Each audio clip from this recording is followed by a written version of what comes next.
Sabarimala സ്വർണ്ണക്കൊള്ളയിൽ A പത്മകുമാറിന് ജാമ്യമില്ല. Kollam vigilance കോടതി A പത്മകുമാറിന്റെ ജാമ്യാപേക്ഷ തള്ളി. ദേവസ്വം ബോർഡിന് കൂട്ടുത്തരവാദിത്തം ആണെന്നതായിരുന്നു പ്രതിഭാഗം വാദം. എന്നാൽ പത്മകുമാറിന് സ്വർണ്ണക്കവർച്ചയിൽ നിർണായക പങ്കുണ്ട് എന്നതാണ് പ്രോസിക്യൂഷൻ വാദം.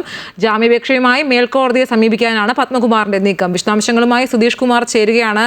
സുധീഷ്, അങ്ങനെ ഈ കട്ടളപ്പാളി കേസിലും ജാമ്യമില്ല, അകത്ത് തന്നെ കിടക്കേണ്ടി വരും പത്മകുമാറിന്. കോടതി എന്തൊക്കെ കാര്യങ്ങളാണ് ഈ ഒരു ജാമ്യവേളയിൽ പറഞ്ഞത്? തീർച്ചയായും പ്രോസിക്യൂഷൻ ഈ ഒരു കേസിൽ ജാമ്യം നൽകുന്നത് ഈ ശബരിമല സ്വർണ്ണക്കവർച്ചയുമായി ബന്ധപ്പെട്ട എല്ലാ പ്രതികൾക്കും ജാമ്യം നൽകുന്നതിനെ കൃത്യമായി എതിർത്തുകൊണ്ടായിരുന്നു പ്രോസിക്യൂഷൻ ഈ അന്വേഷണവുമായി മുന്നോട്ട് പോയിക്കൊണ്ടിരുന്നത്.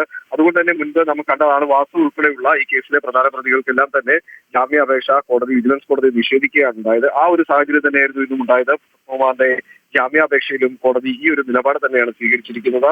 ഇപ്പോൾ പത്മകുമാറിന്റെ ഒരു കേസ് നോക്കുകയാണെങ്കിൽ കട്ടിളപ്പാളി കേസിലായിരുന്നു ആദ്യം അദ്ദേഹം അറസ്റ്റ് ചെയ്യപ്പെട്ടതെങ്കിൽ പിന്നീട് അദ്ദേഹത്തിന് ഈ ദേവസ്വം ബോർഡുമായി ബന്ധപ്പെട്ട ഉദ്യോഗസ്ഥൻ ആയിരിക്കുന്ന സമയത്ത് ദ്വാരപാലക ശില്പപാളി കേസിലും പ്രതി ചേർത്തുകൊണ്ട് അന്വേഷണ സംഘം കേസ് മുന്നോട്ട് കൊണ്ടുപോയി. ആ കേസിലും കൂടി ഇദ്ദേഹത്തെ അറസ്റ്റ് ചെയ്തിരുന്നു.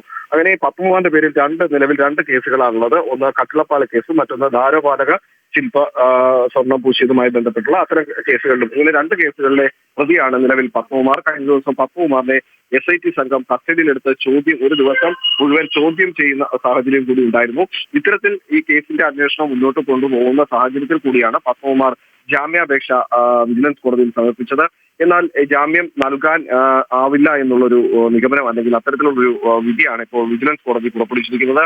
പ്രതിഭാഗത്തിന്റെ ഭാഗം ഈ കേസിൽ ഇദ്ദേഹത്തിന് മാത്രമല്ല പങ്ക്. കാരണം ദേവസ്വം ബോർഡിൽ ഉദ്യോഗസ്ഥനായിരിക്കെ ആ ദേവസ്വം ബോർഡുമായി ബന്ധപ്പെട്ട മറ്റു ഉദ്യോഗസ്ഥർക്കും ഈ ഒരു കേസിൽ ബന്ധമുണ്ട്. അതുകൊണ്ട് പത്മകുമാറിനെ മാത്രം ഒറ്റപ്പെടുത്തിക്കൊണ്ട് ഈ കേസ് മുന്നോട്ട് കൊണ്ടുപോകരുത് എന്ന തരത്തിലുള്ള ഒരു വാദം പ്രതിഭാഗം ഉന്നയിച്ചു. ഒപ്പം തന്നെ ഈ പത്മകുമാറിന്റെ പ്രായം അതുകൂടി പരിഗണിക്കണം എന്നൊരു ആവശ്യം കൂടി ജാമ്യ ഹർജിയിൽ പ്രതിഭാഗം ഉന്നയിക്കുകയുണ്ടായി. പക്ഷേ ഇതൊന്നും തന്നെ കോടതി അംഗീകരിച്ചില്ല. ഈ രണ്ടാവശ്യങ്ങളും തള്ളിക്കൊണ്ടാണ് ഇപ്പോൾ പത്മകുമാറിന്റെ ജാമ്യ ഹർജി കൊല്ലം വിജിലൻസ് കോടതി തള്ളിയിരിക്കുന്നത്.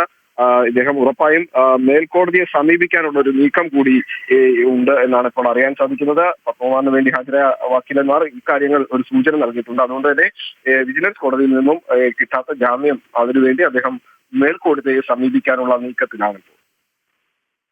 ശരി സുധീഷ്, മറ്റൊരു കാര്യം, കട്ടളപ്പാളി കേസിലാണ് ഇപ്പോൾ ജാമ്യം നിഷേധിച്ചിരിക്കുന്നത്. അതേസമയം പക്ഷെ ജാമ്യം കിട്ടിയാലും ഈ പത്മകുമാറിന് പുറത്തിറങ്ങാനാകില്ല. കാരണം ദ്വാരപാലക കേസിൽ ഇപ്പോൾ റിമാൻഡിൽ കഴിയുന്നൊരു പ്രതിയാണ്. ഇനി എന്തായിരിക്കും കോടതി അല്ലെങ്കിൽ അന്വേഷണ സംഘത്തിന്റെ ഇനിയൊരു നീക്കം എത്തരത്തിലായിരിക്കും? സംഘം ഈ കേസുകളിലൊക്കെ തന്നെ പത്മകുമാറിന്റെ അറസ്റ്റോടുകൂടി പിന്നീട് ഒരു അറസ്റ്റിലേക്ക് അന്വേഷണ സംഘത്തിന് കടക്കാനായിട്ടില്ല എന്നൊരു വസ്തുത നിലനിൽക്കുന്നുണ്ട്. ആ സാഹചര്യത്തിൽ കൂടിയാണ് അന്വേഷണം ഇപ്പോൾ നിലവിൽ അറസ്റ്റ് ചെയ്യപ്പെട്ട പ്രതികളിൽ നിന്നും 6ഓളം പ്രതികളെയാണ് ഇപ്പോൾ നിലവിൽ അറസ്റ്റ് ചെയ്തിട്ടുള്ളത്.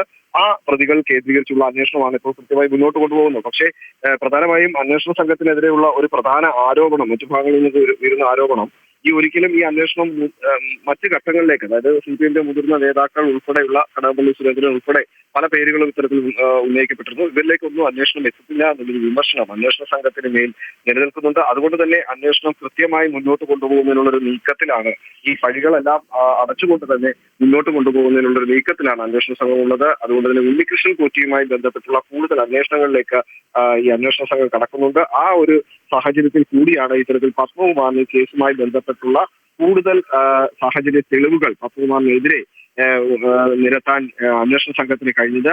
ഈ ഒരു സാഹചര്യത്തിൽ പത്മകുമാറിന് രണ്ട് കേസുകളിൽ പ്രതിയായിരിക്കെ കട്ടളപ്പാള കേസിൽ ആദ്യം പ്രതി ചേർത്ത ഒരു സംഭവത്തിലായിരുന്നു ഇപ്പോൾ ജാമ്യം ആവശ്യപ്പെട്ടുകൊണ്ട് ജാമ്യ ഹർജി നൽകിയത്. പക്ഷേ ഇതിൽ ഇപ്പോൾ ജാമ്യം നിഷേധിച്ചിരിക്കുന്നു. പക്ഷേ ഈ രണ്ട് കേസിലും റിമാൻഡ് കാലാവധി നീട്ടിക്കൊണ്ടാണ് കഴിഞ്ഞ ദിവസങ്ങളിലൊക്കെ തന്നെ കോടതി നിർദ്ദേശം അല്ലെങ്കിൽ കോടതി വിധി ഉണ്ടായത്. അതുകൊണ്ട് തന്നെ ഈ കട്ടളപ്പാള കേസിൽ ഒരിക്കലും ഇദ്ദേഹത്തിന് ജാമ്യം ലഭിക്കില്ല എന്ന ഒരു നിഗമനം ഉണ്ടായിരുന്നു.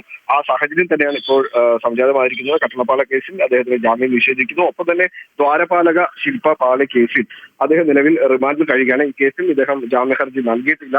അത് ഇപ്പോഴാണ് SIT സംഘം ഈ ഒരു കേസ് കൂടി ഈ അന്വേഷണ സംഘം ഈ പത്മകുമാറിനെതിരെ ചുമത്തിയിരിക്കുന്നത്. അതുകൊണ്ട് തന്നെ ആ കേസിന്റെ കൂടുതൽ വിശദാംശങ്ങളിലേക്കൊക്കെ തന്നെ കോടതിക്കും അന്വേഷണ ഉദ്യോഗസ്ഥർക്കും ഒക്കെ കടക്കേണ്ടതുണ്ട്.